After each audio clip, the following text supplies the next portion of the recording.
नमस्कार दोस्तों, आपके अपने YouTube चैनल पर आप सभी का स्वागत है। इनकम टैक्स से रिलेटेड कुछ आज की वीडियो में चर्चा करेंगे।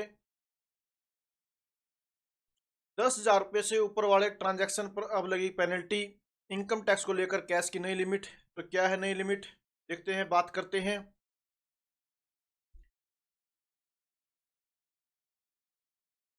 भारत में कैश लेन देन पर सख्त इनकम टैक्स नियम लागू है। 2 लाख से अधिक कैश लेने, 10,000 से अधिक व्यवसाय खर्च या 50,000 से अधिक बैंक जमा पर पैन अनिवार्य है।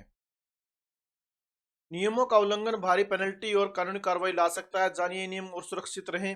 कौन कौन से नियम हैं, और अगर आप नियमों को जान लेते हैं तो आप सुरक्षित रह सकते हैं। तो वीडियो बहुत ही महत्वपूर्ण है, वीडियो के एंड तक बने रहें। तो देखते हैं क्या है जानकारी। ट्रांजैक्शन, भारत में इनकम टैक्स कानून के तहत कैश लेन देन से जुड़ी कई तरह के नियमों और सीमाओं को निर्धारित किया गया है। इन नियमों का पालन न केवल कानूनी रूप से अनिवार्य बल्कि यह आपके वित्तीय जीवन को भी सुरक्षित और सरल बनाता है। इनकम टैक्स विभाग, इनकम टैक्स डिपार्टमेंट की नज़र में कैश लेन देन से संबंधित अनियमितताओं टैक्स चोरी के रूप में मानी जा सकती है। अगर आप कैश लेन देन में बातें करते हैं तो क्या करते हैं, इनकम टैक्स डिपार्टमेंट इसको क्या करते हैं, टैक्स चोरी के रूप में मानते हैं, जिससे आपको भारी पेनल्टी और कानूनी कार्रवाई का सामना करना पड़ सकता है। तो आगे वीडियो देखते हैं क्या है। एक दिन में 2 लाख रुपए से अधिक कैश प्राप्त करना है प्रतिबंधित। क्या है ये चीज कि भी एक दिन में 2 लाख से अधिक कैश प्राप्त करना है प्रतिबंधित।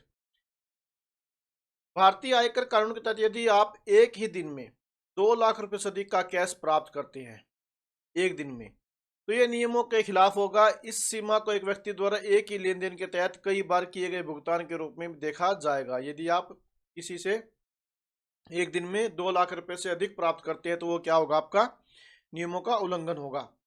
उदाहरण देखते हैं क्या दिया गया है। उदाहरण के तौर यदि किसी व्यक्ति ने एक ही दिन में विभिन्न स्रोतों से 2 लाख रुपए से ज्यादा का कैश प्राप्त किया तो इसे कानून द्वारा गलत माना जाएगा और इसके परिणाम स्वरूप आयकर विभाग आपके खिलाफ पूरी राशि पर पेनल्टी लगा सकता है। यानी कि जितना भी आप 2 लाख से ज्यादा प्राप्त करेंगे उतनी पेनल्टी आपके ऊपर लगा सकता है।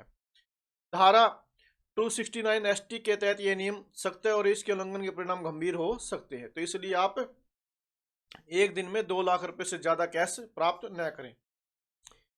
व्यवसाय के लिए कैश खर्च की सीमा क्या है। यदि आप व्यवसाय के लिए खर्च कर रहे हैं तो आपको ध्यान रखना होगा कि 10,000 रुपये से अधिक का कैश खर्च नहीं किया जा सकता।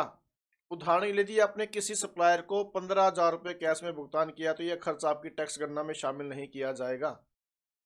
इसके अलावा ट्रांसपोर्टर के लिए सीमा 35,000 यानी कि आप कोई फ्रेट इत्यादि पे करते हैं तो वहां आप 35,000 रुपये तक पे कर सकते हैं।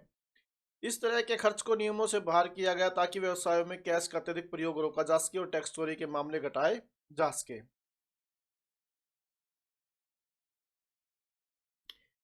कैश में लोन या डिपॉजिट लेना देना, ये देखते हैं पूरी जानकारी क्या है।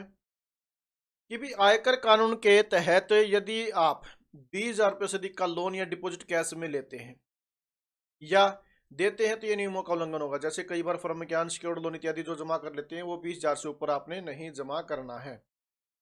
यदि अगर आप किसी से 25,000 रुपये कैश में उधार लेते हैं तो यह कानून के खिलाफ होगा। यानी आप 20,000 से ऊपर, यानी कि चाहे 21,000 हो चाहे 20,500, वो क्या होगा, कानून के खिलाफ होगा। ऐसे लेन देन पर 100% पेनल्टी लग सकती है। धारा 269 एसएस और 269 टी के तहत यह प्रावधान दिया गया है ताकि नगद लेन देन को सीमित किया जा सके और टैक्स चोरी की संभावना को कम किया जा सके।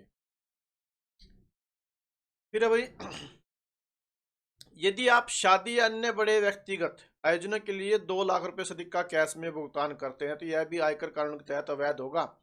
इसके चलते यदि आपने किसी वेंडर को इस सीमा से अधिक कैश में भुगतान किया तो दोनों पक्षों को टैक्स विभाग की जांच का सामना करना पड़ सकता है। यह नियम इसलिए लागू किया गया ताकि बड़े व्यक्तिगत लेन देन को वित्तीय प्रणाली में ट्रैक किया जा सके और अनधिकृत कैश लेन देन से बचा जा सके।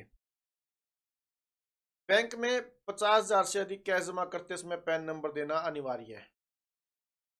जब आप 50,000 या इससे अधिक का कैश जमा करते हैं तो आपको अपना पैन नंबर देना अनिवार्य होगा। इसके साथ ही यदि किसी वित्तीय वर्ष में आपके द्वारा की गई कुल जमा राशि में 10 लाख से अधिक होती है तो आयकर विभाग को इसकी रिपोर्ट देनी होगी। इस नियम का उद्देश्य बड़े नकद लेन देन को ट्रैक करना है और यह सुनिश्चित करना कि काले धन का इस्तेमाल न हो। संपत्ति खरीदने और बेचने में कैश का उपयोग। यदि आप 2 लाख रुपए से अधिक की संपत्ति खरीदते या बेचते हैं तो इसके लिए कैश का उपयोग करना प्रतिबंधित है। ऐसे लेन देन के लिए आपको बैंकिंग चैनल का उपयोग करना होगा, जैसे चेक, डिमांड ड्राफ्ट, डीडी या ऑनलाइन ट्रांसफर।